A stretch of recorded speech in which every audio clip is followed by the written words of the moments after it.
All right, this will be a quick flashlight review. This is from TRUSTFIRE.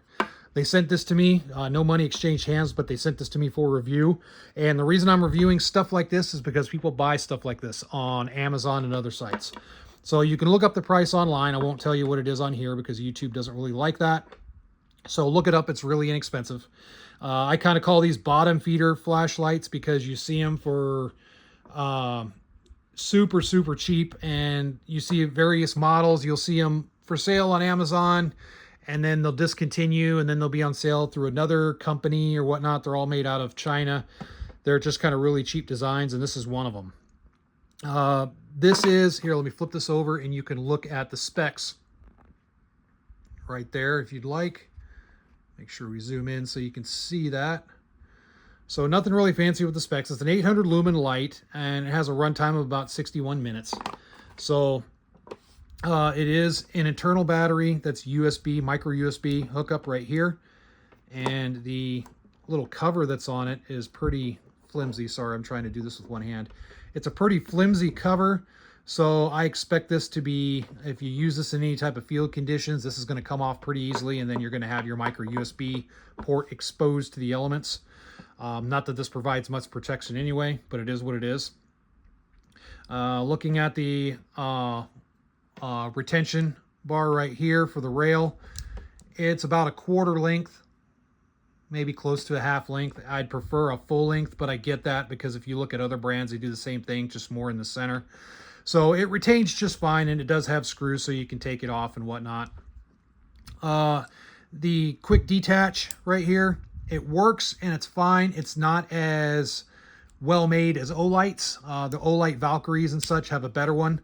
This one's a little bit cheaper. I can just tell by the feel of it, but it works good enough. It does retain the light onto the gun. But I would say this light is not for something that's going to be a high recoil application. I would throw this on a 22. I think the best use for this would be Airsoft, honestly. This would make an excellent Airsoft light. So if you're looking for a gift, or you know that somebody's into milsim or loves doing Airsoft or something, they got a pistol or rifle they want to throw a cheap, inexpensive light on to go gaming with, this is perfect right here.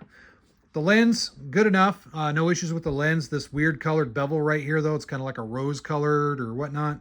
A little bit of hint of rose, pinkish, tan, whatever. I don't know. I don't like that on here. I think they should have kept it black or something like that. It would have fit this a lot better, but it is what it is. It's just purely aesthetics. The activation buttons right here, they're ambient. They both work pretty good. If you hit it quick, there you go. You have your constant on. And then if you hold on to it for a second and let off, it's momentary. That's common with most of these lights.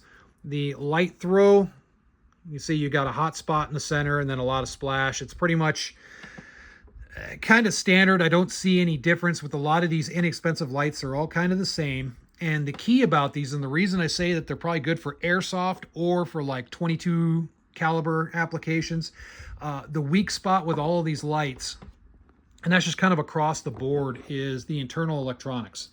So it'll look good and you'll be like, wow, it seems to be well constructed. And then you throw it on like a 9mm or something like that, 45, something like a standard centerfire caliber, and you start shooting.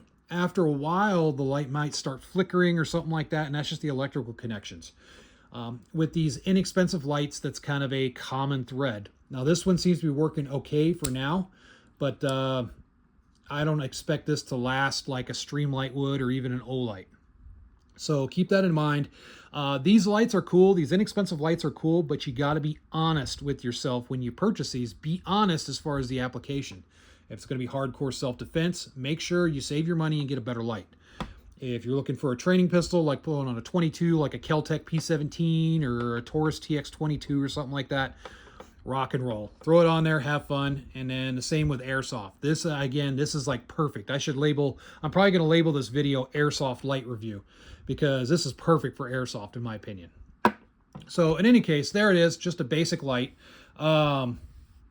I think it's okay for the price. You can look it up online. I think they sell on Spotify and Amazon and a whole bunch of other places. You can kind of look at it. It's the model GM23-2022. And I think they have, I think there's 3 different colors. Yeah, black, ultimate gray, and then desert tan. Made out of China, but it looks like